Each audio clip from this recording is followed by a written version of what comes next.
안녕하세요. 김규리 변호사입니다. 네.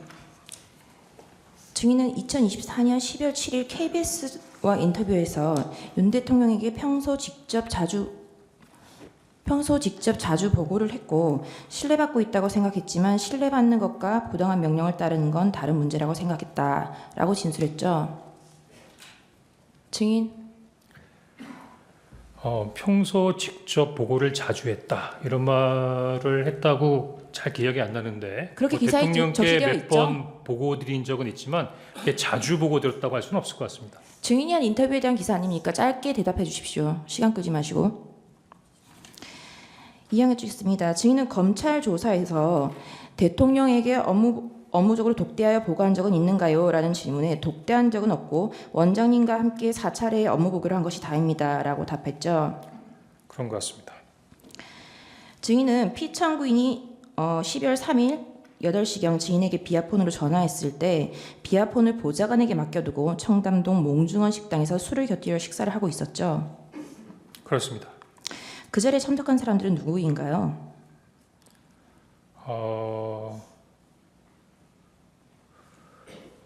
그게 왜 궁금하시죠? 제 지인들이면 뭐 여러분인데 혹시라도 이게 공개적인 자리에서 어떤 부분에 생략하겠습니다. 이름을 얘기하는 게 생략하겠습니다. 적절할지 잘 모르겠습니다. 답변을 짧게 해주십시오. 신문상이 깁니다.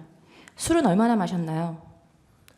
8시에 저도 그날 굉장히 늦게 도착했던 부분이고 사실 그날 저와 같이 자리셨던 분들이 연배가 굉장히 많으신 분들이라 술을 많이 하시는 그런 자리는 아니었습니다. 네, 증인은 증인의 보좌관으로부터 대통령에게 전화가 왔다는 연락을 받고 황급히 보좌관과 몽중원과 국정원의 중간 지점인 조선 팰리스 호텔에서 만나서 전화기를 받아 20시 22분경 피청구인과 약 20초간 통화를 했죠. 그렇습니다. 네, 이때 그 피청구인이 한두 시간 있다 전화할 일 있으니 대기하라라고 했죠. 네. 증인은 이전에도 대통령과 통화하거나 연락한 적이 있느냐라는 질문에 전혀 없습니다. 이번이 처음이었습니다. 그래서 제가 처음으로 대통령께서 저에게 전화를 했는데 받지를 못해서 마음이 엄청 급했고 곤란하게 되었다고 생각한 것입니다. 라고 하였죠. 그렇습니다. 증인은 대통령과 독대를 한 적도 한 번도 없고 개별적인 연락을 한 적도 한 번도 없는데 아까 KBS 인터뷰에서 윤 대통령에게 평소 직접 보고를 자주 했고 신뢰받고 있다라고 생각했다라고 말했죠. 그 KBS 보도와 그렇게 기사화되었죠. 그건 그 기자한테 물어보시죠. 그렇게 인터뷰를 했으니까 그렇게 기사화됐겠죠. 네, 증인은 여인영은 방첩사령관으로 취임한 이후 처음 알게 되었는데 방첩사가 국정원과 업무 파트너이기 때문에 방첩사령관이 국정원을 자주 방문해서 업무적으로만 알고 지내던 사이였습니다. 그리고 간부들끼리 저녁을 한 번 한 적은 있는 것 같습니다. 라고 하였죠. 지금 이게 뭡니까? 이게 지금 저 검찰 조서인가요? 12월 11일자 검찰 진술 조서입니다. 네, 그렇습니다. 네, 증인은 여인영과의 마지막 전화인 2024년 12월 3일 23시 06시경 지금 그 여인영과 그 피청구인과의 통화 목록입니다. 예. 마지막 통화인 23시 06분경 통화에서 여인영이 국회는 경찰과 협조해서 봉쇄하고 있습니다.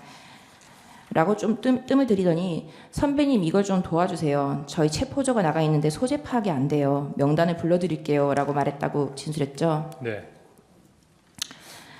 증인의 위 진술은 여인영 방첩사령관이 증인과 통화한 23시 06분경 이미 방첩사 병력과 경찰이 협력해서 국회를 봉쇄하고 있는 상황이라고 설명했다는 거죠. 다시 한번 말씀해 주십시오.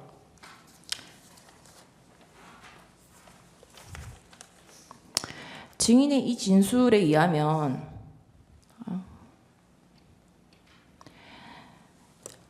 저희 체포조가 나가 있는데 소재 파악이 안 돼요. 명단을 불러드릴게요. 국회는 경찰과 협조해서 봉쇄하고 있습니다. 이렇게 진술했다는 거잖아요. 여인영이. 예. 그죠?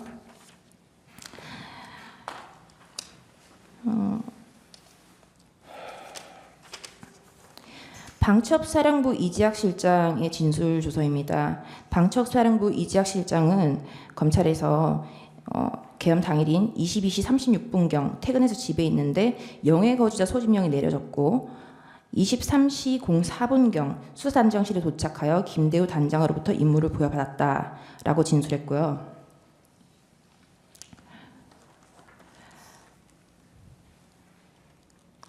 방첩사령부 배정효의 그 진술서입니다. 방첩사 작전팀이 국회 정문으로 00시 40분 그리고 1시 05분에 순차 출발했다라고 되어 있습니다. 국방부 조사본부 수사팀장 이상민과 방첩사 구민의 종령의 통화 녹음 기록입니다. 이 기록에 보면은 2024년 이 길이죠. 4일 1시 3분에야 임무를 하달받고 국방부에서 출발했다는 시간이 확인이 됩니다. 국회를 출동했던 박창균 영등포서 형사과장의 그 핸드폰 기록입니다. 이 사람은 경찰이 비상소집 출근 지시를 받은 것은 23시 01분이고 23시 22분 국회 정문 쪽으로 나올 것을 지시를 받고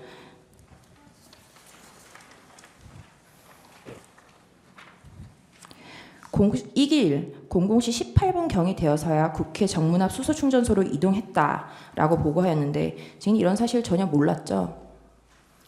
방첩사의 진행 사항이야 제가 알 수가 없죠. 네.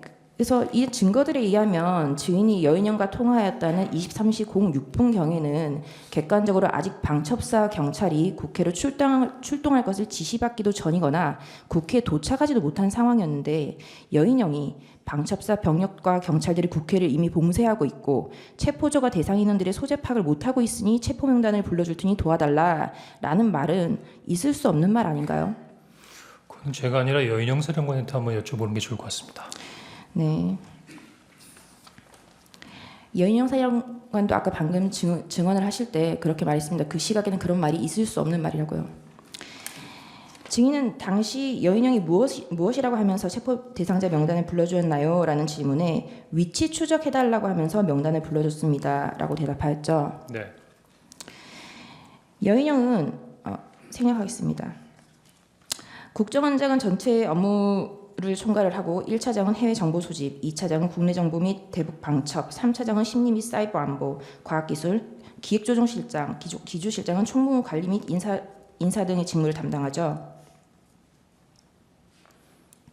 국정원 조직에 대해서는 이 자리에서 공개적으로 얘기하는 게 적절치는 않은 것 같습니다. 네, 어쨌든 증인의 업무가 해외 파트인 건 맞죠? 그게 이제 잘 모르셔서 그러시는 것 같은데 통상 제가 제 업무를 소개할 때는 해외 업무와 해외로부터의 위협에 대응하는 업무를 하고 있다고 답합니다. 네, 국정원의 대공수사권이 없어지면서 대신 국가안보조사국이 대체 신설되었는데 이는 증인의 산하가 아니라 2차장 산하였죠. 그렇습니다. 방첩사령관이 국정원과 업무 파트너로 일을 할 때는 국정원과 접촉을 하거나 차장급 게다가 국가안보조사국이 있는 2차장이 아니라 해외 파트 담당이 1차장과 업무를 할 경우는 없죠. 있죠. 네. 그럼 국정원 1차장 산하에는 위치 추적을 할 수 있는 권한이나 위치 추적을 할 수 있는 능력이 있는 인원이 있나요? 말씀드리는 것이 제한됩니다. 하지만 하려면 할 수 있겠죠. 없는 걸로 알고 있습니다. 방첩사령관 생략하겠습니다. 증인의 말이 모두 다 사실이라 하더라도 아까 진술 조서에 기재된 바와 같이 위치 추적을 요청을 했다고 했는데 위치 추적과 체포는 증인이 알기에 같은 말인가요? 다시 한번 말씀해 주십시오. 증인 아까 여인영이 위치 추적을 요청했다. 그러니까 여인영이 무엇이라고 하면서 체포 대상자 명단을 불러주었나요? 라는 질문에 위치 추적해달라고 하면서 명단을 불러줬습니다. 라고 대답을 했죠. 네. 위치 추적이 체포랑 어떻게 같은 말이죠? 송구합니다만 아까 저기 대상자 명단이 있던 그 종이를 하나 올려주실 수 있으시겠습니까? 제가 이따가 질문 드리겠습니다. 의제 128호증 KBS 인터뷰 제시하겠습니다. 증인은 위 KBS TV 인터뷰에서 대통령이 증인에게 직접 한동훈을 체포하라는 지시를 내렸다는 기사가 나온 것과 관련해서 조태현 국정원장이 6일 오전에 오보죠라고 묻자 맞습니다라고 답했다고 진술했죠. 조금 전에 그 오보조와 관련된 부분은 제가 상당히 구체적인 부분으로 잘 설명드렸던 것 같으니까 아마 이해하셨을 거라고 생각합니다. 네, 이 기사 인터뷰를 보면은 그 기사 인터뷰에 그 기사에 오보라고 했던 이유가 대통령이 저에게 직접 한동훈 대표를 체포하라고 지시했다고 나와 있는데 그건 아니고 명단은 방첩사령관이 밝혔기 때문에 그렇게 말한 측면도 있다라고 진술했죠. 예, 조금 전에 제가 그렇게 말씀드렸죠. 네, 결국 증인 스스로 대통령이 증인에게 한동훈을 체포하라고 지시한 적은 없다는 걸 스스로 인정한 거죠. 그거는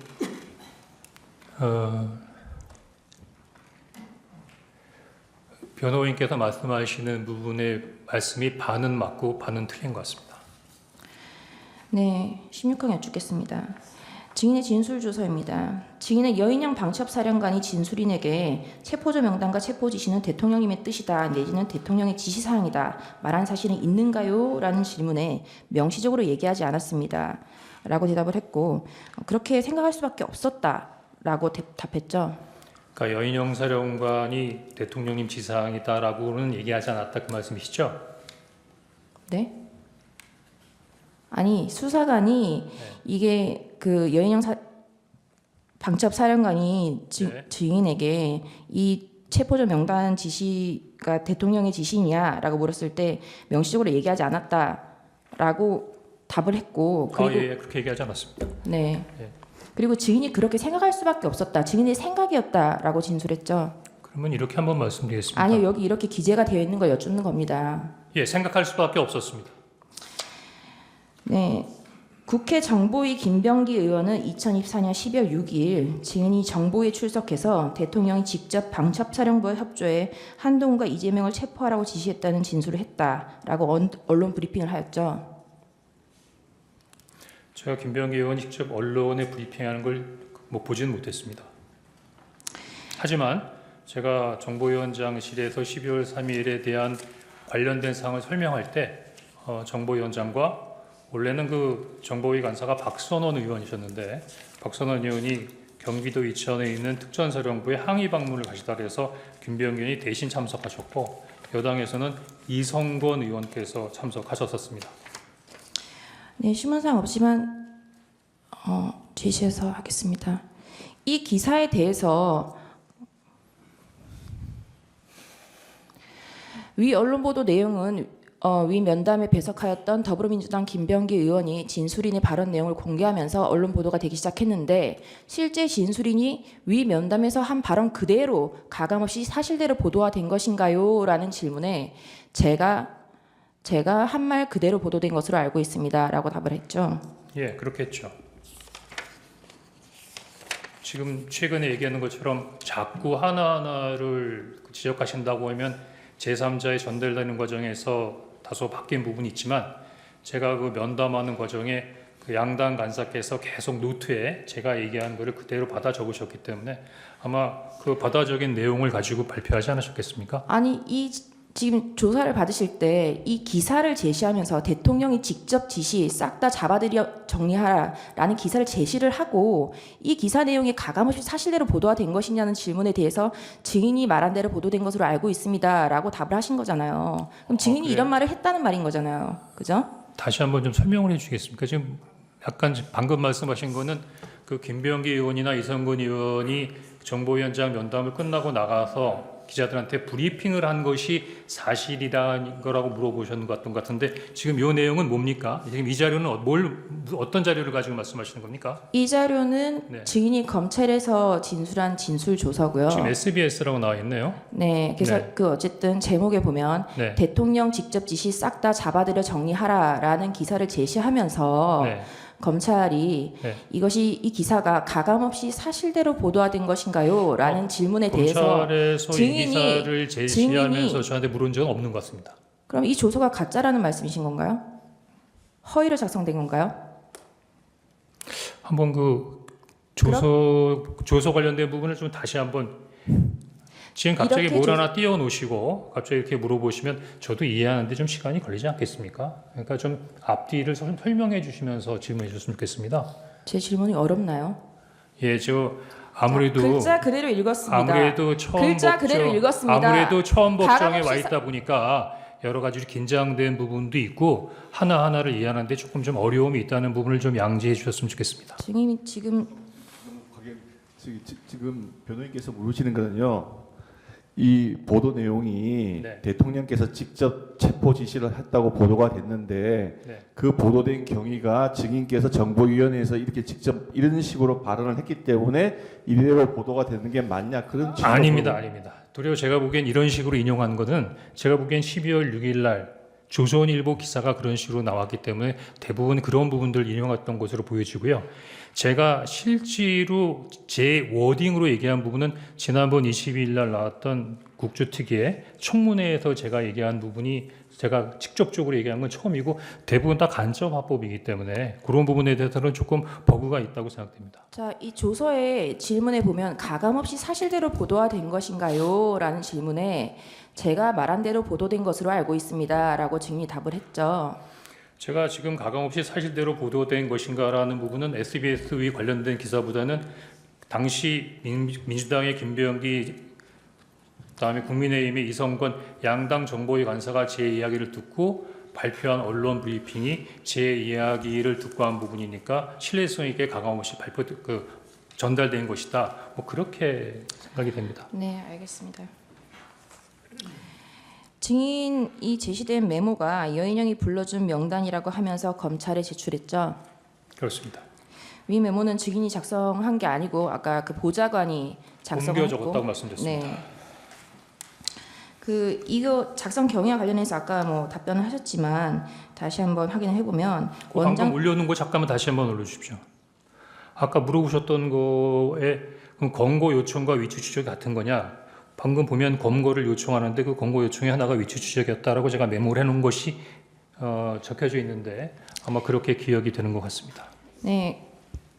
원장님 공간 마당에 주차된 차 옆에서 이 메모를 여사령관이 불러주는 명단을 적었는데 이 명단을 쭉 들으면서 이거 미친놈이다라는 생각이 들어서 그 다음은 제대로 적지도 않았는데 아무튼 명단을 다 듣긴 들었다라고 진술했죠. 네. 이 메모를 들고 사무실에 들어와서 보좌관에게 주면서 한번 정리해봐라. 나도 잘 못 알아보겠다라고 해서 보좌관이 다시 그 내용을 작성했습니다라고 했죠. 그렇습니다. 그리고 처음 적은 메모는 너무 날려 적어서 보기 힘들어서 제가 구겨버린 것으로 기억합니다라고 진술했죠. 네. 증인 이 메모 작성한 보좌관이 누군가요?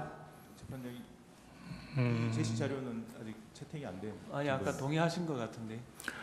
그거는 검찰이나 경찰에서도 물어봤는데요. 제가 그 국정원 직원이기 때문에 국정원에 대한 신분을 공개할 수 아니에요. 없다라고 답변했습니다. 네, 이 메모의 보좌관은 이런 메모를 들은 적도 없고 메모를 작성을 지시한 적이 없다라고 보좌관은 진술하고 있습니다.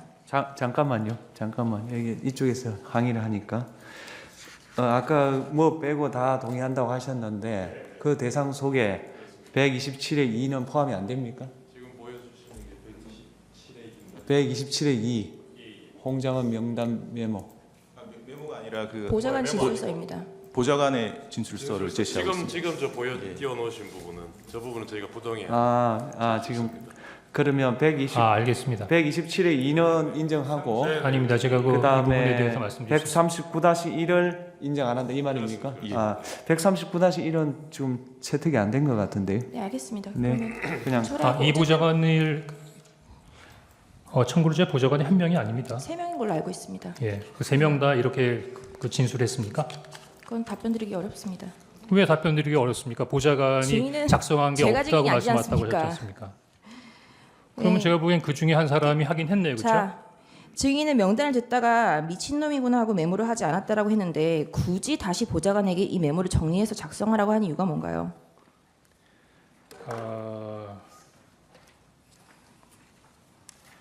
일단 그 미친놈이라고 하는 부분이 너무 좀 강한 부분인 것 같은데 제가 보기엔 혹시 이게 오해의 소지가 있을 수 있는 부분이기 때문에 조금 증인 묻는 말에 답변해 주세요. 시간이 갑니다. 네? 네, 계속 진술하시죠. 첫 번째로는 대통령께서 방첩사를 지원해라. 자금이면 자금, 인원이면 인원, 인원이면 인원 무조건 지원해라고 말씀하셨지 않습니까? 일단 기본적으로 이 부분을 저는 대통령의 지시로 받아들였습니다. 그 다음에 방첩사령관한테 전화를 해서 그러면 대통령께서 지시하신 부분을 준수하기 위해서 뭘 도와줄까라고 했을 때 이 명단을 주면서 체포 검거 지원과 위치 추적을 요청했지 않습니까? 그럼 제가 이게 여사령관의 부탁이라고 생각했겠습니까? 아니면 대통령님의 지시라고 생각했습니까? 그러면 아까 전에 왜 미친놈이다라고 생각하고 메모를 멈췄습니까? 우리 변호사님 네. 한번 다음 이 명단 한번 다음 쭉 질문 읽어보십시오. 어떤 여쭙겠습니다. 느낌이 드나?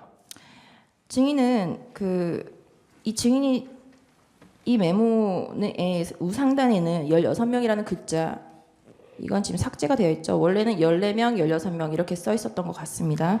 왜 그러냐면 방금 네, 제가 말씀드린 질문하겠습니다. 이 메모를 제출한 것은 12월 11일 검찰 조사가 마치고 나서고요. 이건 김어준의 뉴스 공장입니다. 박선원 의원실에서 제공한 것이고요. 이 명단을 확대해 보겠습니다. 12월 6일 날 증인이 정보위에 가서 그 진술을 하셨고, 박선원 의원이 이 김어준 뉴스 공장은 12월 12일입니다. 여기에 제공된 이 명단에는 14명과 16명이 선명하게 있습니다. 12월 6일 날 박선원에게 이 명단을 제공했을 때는 왜 14명인지 16명인지 특정되지 않다가 우리 변호인님께서 이미 잘 알고 계시네요. 제가 그날 그 여인영 사령관의 이야기를 들으면서 중간에 적다 그만뒀다 그랬지 않습니까? 하지만 듣기는 들었죠. 그러니까 기억은 하고 있었죠. 하지만 기억에 있는 내용을 옮기다 보니까 약간의 착오가 있어서 14명인 것 같기도 하고 16명인 것, 그러니까 처음부터 똑바로 다 받아 적었으면 아주 정확하게 딱 떨어질 건데, 중간에 제가 적으면서 뭐 조금 약간 감정적인 부분도 있고 이거 뭐 이런 식으로 생각하다 보니까 좀 정확하지 않은 부분을 나중에 복귀하다 보니까 이런 부분에 있어서 약간 좀 오류가 있었던 것이고, 그러면 뭐 쉽게 말하면 미친놈이라면서 왜 다시 복귀했냐. 아무리 그래도 일단 지시를 받은 부분이고 사령관에게 들은 부분이니까 그 정리는 좀 해놔야 되겠다는 생각이 들어서 다시 정리를 한 것입니다. 네, 그 여인영 사령관으로부터 받았던 그 명단을 받았던 사람들 대부분 다 이름으로 진술을 하고 있습니다. 네. 증인이 진술대로 여인영이 증인에게 명단을 불러줬다면 당시에 급박하고 정신이 없던 상황이었을 텐데, 네. 그럼 사람 이름을 쭉 불러줬을 텐데 네. 전 헌법재판관, 대법관, 전 선관위원장, 노총위원장 그렇죠. 이라고 방금 제가 직제까지- 아까 말씀드렸는데 이거는 제가 처음에 이름을 받아 적은 게 아니라 옮겨 적은 거라고 했죠. 사실 저는 그러면 이 명단은 정확하지 않은 거네요. 아니죠. 그거는 뭐 제가 보기에는 변호인님께서 원하시는 대로 판단하시는데 저 그냥 사실만을 설명드리는 겁니다. 그러니까 일단 네. 1번 그리고 받아 일조- 적었다. 받아 적었는데 그 어두운 곳에서 서서 전화를 받으면서 빠르게 받아보다 보니까 심지어는 나도 잘 못 알아듣겠더라. 더구나 제 질문은 그 사람 이름을- 이름이 아니라 왜 직책으로 써 있었냐 이걸 여쭌 겁니다. 그래서 그거를 옮기면서 생략하시죠. 네. 그 옮기면서 제가 보기에는 그 증인 김용수가 시간이 누군 갑니다. 예, 메모 옮겨 하단에- 적는 과정에서 메모 하단에 1조 2조 축차 검거 후 방첩사 구금시설의 감금조사 검거를 요청 위치조과라고 써 있었는데, 중요도에 따라 1조 2조 축차 검거 후 방첩사 구금시설의 감금조사를 했는데, 그럼 1조 2조 축차 검거라고 했는데 1조와 2조가 누군지는 기억하십니까? 잘 모르겠습니다. 네. 그때 1조와 2조를 1조 2조로 나눠서 축차 권고한다고 했는데 저한테 명단을 볼 때는 1조가 누구, 2조가 누구 이렇게 부르지는 않고 그냥 명단을 쭉 불렀습니다. 네, 증인은 방첩사 내에 구금시설이 없다는 것을 알고 있나요? 모릅니다. 그럼 이걸 불러준 방첩사령관 여인영은 방첩사에 구금시설이 없다는 걸 몰랐을까요? 네, 33화 여쭙겠습니다. 네. 증인은 검찰에서 그 계엄 당일 22시 53분경 대통령과의 통화에 대해서 조태영 국정원장에게 보고를 하면서 네. 제가 대통령님께로부터 전화를 받았습니다. 대통령님께서 원장님이 미국 출장을 가셨는지 아셨나 봅니다. 대통령님께 방첩사를 지원하라고 합니다. 방첩사가 이재명 한동훈을 잡으러 다닙니다. 라고 보고 드렸다라고 진술했죠. 그렇습니다. 조태영 국정원장은 계엄 선포를 위한 국무회의에 참석을 해서 불과 20분 전까지 대통령과 함께 있다가 국정원에 복귀한 사람입니다. 대통령이 22시 53분경에 국정원장이 미국 출장을 간 줄 알고 증인에게 지시를 했다는 건 이상하지 않나요?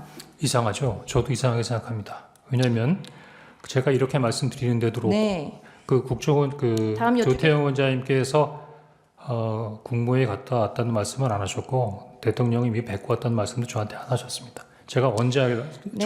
어떻게 알게 됐냐면 조태영 원장님께서 말씀을 해주셔서 한 게 아니라 그 다음날 다음날 아침에- 언론에 나와서 알았습니다. 다음날 아침에 알았죠. 네. 그래서 36강 여쭙겠습니다. 대통령은 그 22시 53분경 전화에 대해서 아까 그 국무회의가 다 끝나고 나서 당시에는 국정원장이 미국에 가 있는 줄 알고 그 국정원장 부재시의 그 직무대리인 1차장인 증인에게 전화를 해서 한두 시간 뒤에 전화할 테니 대기하고 있으라라고 말을 했는데 국정원장이 비서실장의 전화를 받고 국무회의에 참석을 해서 그 비상계엄 선포를 하고 난 이후에 아까 전화 대기를 하고 있으라는 그 말이 생각이 나서 아까 국정원장이 한국에 있다는 말을 왜 안 했냐. 국정원이 대공수사를 해야 되는데 대공수사권이 없어졌으니 방첩사를 도와라. 방첩사령관 육사 후배니 방첩사를 도와 정보가 있으면 정보를 주고 간첩들 싹 다 잡아들이라 라고 말을 했다는데 증인의 워딩과 미묘하지만 굉장히 큰 차이가 있는데 지금 어떤가요? 어디 있는 말씀이십니까? 이건 대통령의 말씀을 제가 질문을 한 겁니다. 대통령이 이렇게 진술을 했다고요. 아, 그러면 다시 한번 말씀해 주십시오. 너무 빨리 말씀을 하셔갖고 잘 못 알아들었습니다. 대통령께서는 22시 53분경 전화에 대해서 아까 국정원장이 한국에 있다는 말을 왜 안 했냐. 국정원이 대공수사를 해야 되는데 대공수사권이 없어졌으니 방첩사령관이 육사 후배니 방첩사를 도와서 정보가 있으면 정보를 주고 간첩들 싹 다 잡아들이라 라고 말했다는데 증인의 말과 다른데 어떤가요? 대통령님이 누구한테 하신 말씀이십니까? 증인에게요. 저한테요? 네.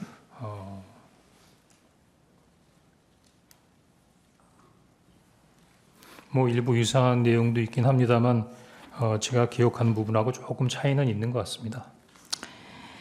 증인은 검찰에서 대통령이 싹 다 잡아들여라고 말을 했다고 했는데 싹 다는 누구를 지칭하였나요? 라는 질문에 구체적인 얘기는 없으셨다라고 대답을 했고 비상계엄 선포에서 반국가 세력을 언급하셨기 때문에 반국가 세력을 전부 잡으라는 의미로 받아들였고 방첩사를 도우라는 것이기 때문에 구체적 임무는 방첩사가 진행할 것이고 저희는 지원 업무를 하는 것으로 이해했습니다라고 대답했죠. 예. 결국 구체적인 얘기는 하지 않는데 증인 혼자 그렇게 이해한 것 아닌가요? 뭐 그럴 수도 있을 것 같습니다. 네.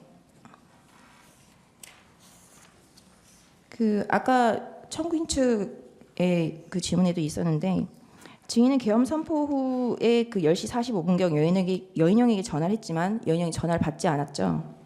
네. 여인영이 바로 리턴 콜이 와서 1분 3초간 통화를 했지만 별다른 말이 없었죠. 여인영이 계속해서 분주하게 통화만 받아놓은 채로 말을 하지 않아서 바로 통화를 종료했죠. 아니요, 물어봤죠.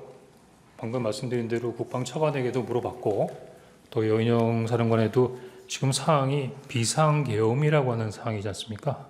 따라서 물어봤는데 그 여인영 사령관이 저희들도 비상계엄을 모르고 있었고 그냥 위에서 시키는 대로 하고 있다라는 부분에 있어서 단편적인 답변만 하고 추가적으로 세부적인 설명은 없었기 때문에 그때까지만 하더라도 방첩사도 이 사항을 모르고 있었어? 라는 궁금증은 계속되고 있었습니다. 그 대통령과 통화를 마치고 3분 후인 그 22시 58분경 증인은 여인영에게 전화를 하여 48초간 통화를 하였지만 여인영이 폰만 들고 통화를 할 수 있는 상황이 아니어서 통화를 마쳤다라고 했는데 맞나요? 그런 것 같습니다. 그리고 증인은 이전 대통령과의 통화에서 여인영 방첩사령관과 계엄과 관련하여 통화를 해보라는 지시는 아니었나요? 라는 질문에 직접적으로 그런 워딩은 없었습니다라고 답했죠. 뭐 끝나고 난 다음에 바로 방첩사령관한테 전화해봐 그런 말씀은 없으셨습니다. 네, 증인은 아까 2차례나 여인영이랑 통화를 했는데 여인영이 통화를 받기만 하고 제대로 된 대화를 나누지 못했음에도 불구하고 8분 뒤인 23시 06분경 먼저 다시 전화를 하였죠. 일단은 대통령으로 지시받은 건 저고 발등에 불 떨어진 건 저니까 제가 전화를 했죠. 네, 증인은 이때 2분 47초간의 통화에서 여인영이 체포 명단을 불러줬다라고 진술을 했는데 그러니까 아까 두 번의 통화에서 여인영이 상황이 분주해서 대화조차 할 수 없었던 상황이었다라고 했고 그리고 지금 이 즈음에서는 그 여인영은 김용원과의 화상 그 회의가 제대로 연결되지 않아서 굉장히 분주한 상황이었습니다. 이러한 상황에서 여인영이 증인에게 명단을 불러줬다라고 주장을 하시는 것인가요? 당시 여인영 사령관이 어떤 분주한 상황인지에 대해서는 저는 설명하지 않았고 저는 여인영 사령관이 이야기하는 대로 듣고 기억하는 것을 그대로 말씀드리고 있는 겁니다. 네, 계엄당의 국정원장 그리고 1차장, 2차장, 3차장 그리고 기조실장 등이 참석하는 정무직 회의는 23시 30분경부터 10여 분간 진행되었죠. 예, 그렇습니다. 그리고 증인의 1차장 산하 부서장 회의는 정무직 회의가 끝나고 40여 분간 진행이 됐죠. 정확하게 기억이 안 납니다만 그렇게까지 오래되지는 않았고요. 왜냐하면 일단 11시 30분의 정무직 회의는 원장님께서 소집을 하셨고 그 원장님께서 아마 외부에서 들어오는 시간 동안 2, 3차장과 각 차장 산하의 부서장들을 비상 소집해서 정무직 회의에서 어떤 지침이 있으면 그 지침을 받기 위해서 산하 부서장들이 대기하고 있었습니다. 제가 40분까지 아니라고 말씀드리는 건 뭐냐면 제가 정무직 회의 때 원장님을 뵙고 다른 차장들이랑 같이 공유할 수 없었던 부분이기 때문에 그 자리에서 말씀을 못 드렸고 바로 이어서 그 원장님께 방금 대통령님의 지시와 연영 사령으로 들은 내용들을 전달하기 위해서 독대 보고를 신청해 놓은 상태이기 때문에 제가 보기에는 아주 빠른 시간에 끝나고 그 원장님실에 관련된 보고를 하러 갔던 것으로 기억이 됩니다. 5분 저희도 5분 더, 네, 5분 더 이어하겠습니다. 5분 더 주세요. 네. 그 증인의 진술이 엇갈리고 있다고 조선일보 기사에서도 나왔던 부분인데요. 그 방금 소추인단이 똑같은 질문을 했을 때 그때는 회의 직후에 보고를 드렸다라고 진술을 했고요. 아니요, 그때 그 부분에 대해서 설명을 드리겠습니다. 네, 제 질문이 끝나고 답해 주시죠. 네. 증인이 국정원장에게 보고한 시기에 대해서 12월 11일 검찰 조사 때는 정무직 회의 후 1차장 산하 부서장 회의를 마치고 다시 올라가서 독대를 했다라고 했다가 맞습니다. 1월 22일 국조특위 오전에는 정무직 회의에서 어떻게 그런 중요한 얘기를 안 할 수 있냐 정무직 회의에서 말을 했다고 했다가 국조특위 오후에는 정무직 회의에서는 아무래도 민감한 사항이기 때문에 말을 할 수 없어서 정무직 회의가 종료하고 나서 독대를 했다라고 진술이 변했는데 도대체 언제 보고를 한 겁니까? 예, 변호인님, 그거 물어봐 줘서 감사합니다. 그러지 않아도 그 조선일보에 그런 기사가 나와서 핵심만 말하시죠. 언제 보고를 했다는 것인가요? 제가 22일 날 오전에 이렇게 얘기했는데 오후에는 이렇게 얘기했다라고 말이 바뀌었다고 얘기하는 게 언제 의지지 보고하셨냐고요? 않습니까? 일단 제가 오전에 얘기할 때는 10시 53분에 대통령으로부터 보고를 받고 전화를 받고 지시를 받은 다음에 11시 06분에 방첩사령으로부터 잠시만요, 증인. 그게 증인의 진술이 왜 어떻게 바뀌었는지 지금 해명하시라는 게 아니라 언제 보고를 하셨는지 하나의 사실을 이야기하시라는 겁니다. 예, 그거는 정무직 회의가 끝나고 산하부장하고 간단한 회의가 끝난 다음에 바로 독대 보고를 원장님께 신청해서 그 다음에 보고가 이루어졌습니다.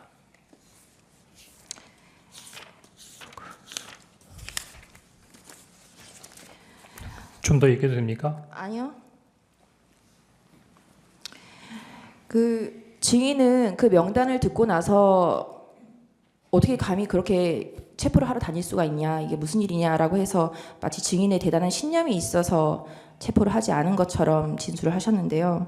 여기 조서를 보시면 증인이 진술한 조서입니다. 방첩사가 이재명, 한동훈을 잡으러 다닙니다라고 했음에도 조태영 국정원장이 아무런 말도 없었습니다. 그러자 제가 원장님 최소한의 지침과 방향을 주셔야죠 라고 말씀드리니 박차고 나갔다고 했죠. 증인은 신념 때문에 안 한 게 아니라 조태영 국정원장이 별 반응이 없어서 안 한, 증인의 진술에 의한다 하더라도 그렇지 않습니까? 변호인님, 제가 가지고 있는 신념이 뭐가 그렇게 중요하겠습니까? 제가 네, 뭐 그렇게 제 진술이 바뀐 걸 신념에 꼬집는 대해서 겁니다. 말씀드리는 건 아니고요. 다만 네, 다음 사항 저희들도 다 조직을 여쭙겠습니다. 운영하고 증인은 있는 작년 부분이기 때문에 12월 4일 오후 4시경 조태영 국정원장에게 대통령이 민주당 이재명 대표에게 전화를 하여야 한다, 이재명을 만나야 한다라고 말한 사실이 있죠. 아니 없습니다. 만나라고 한다고 말씀드린 적 없고 이런 부분들을 설명하기 위해 야당 대표하고 통화 한번 하시죠. 그렇게 말씀드렸습니다. 네, 증인의 제시된 인터뷰에서 제가 용산 대통령실의 의견을 개진하고 국정원장에게는 이재명 대표와 통화해볼 것을 권유한 것이다라고 설명했다라고 했죠.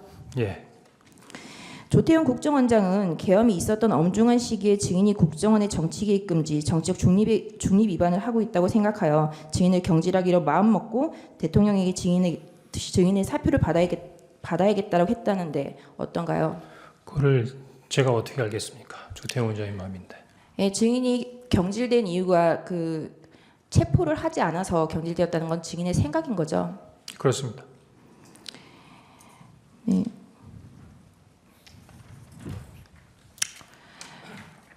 (12월 4일) 4시 57분의 전화입니다. 증인이 대통령에게 비아폰으로 전화를 했지만 전화가 이루어지지 않았습니다. 증인은 이 검찰에서 이 통화 내역에 대해서 제가 휴대전화 통화 내역을 보다가 대통령 번호를 잘못 누른 것이고 실제 통화를 하진 않았습니다라고 진술하였죠. 예. 증인이 대통령 번호를 잘못 눌렀다고 말한 전화는 증인의 개인 폰이 아니라 대통령하고만 통화를 하는 비아폰인데 잘못 누를 수가 있나요? 대통령하고만 통화하는 건 아니고요. 안보 관련된 부분에 있어서 관계자들하고 하는 건데 특히 그날은 대통령하고 그 통화했던 기억이 언제지? 그 시간을 한번 확인해 보기 위해서 대통령 전화의 통화 내역을 눌러본 것이었습니다. 네, 증인이 이때 통화를 한 거는 전화를 누른 것은 4일 오후 4시경 국정원장에게 이재명하고 통화를 한번 해보시라라고 건의한 것이 국정원장으로부터 반응이 미덥지 않자 대통령에게 직접 건의를 하기 위해서 전화를 했는데 통화가 안 된 거 아닌가요? 만약에 그런 정도로 제가 대통령께 전화드릴 일 있으면 왜 제가 아까 텔레그램에 메시지가 올라와 있던데 왜 그거를 안보실 1차장을 통해서 보냈겠습니까? 제가 바로 전화해서 건의를 드리지. 그만 제안하고요.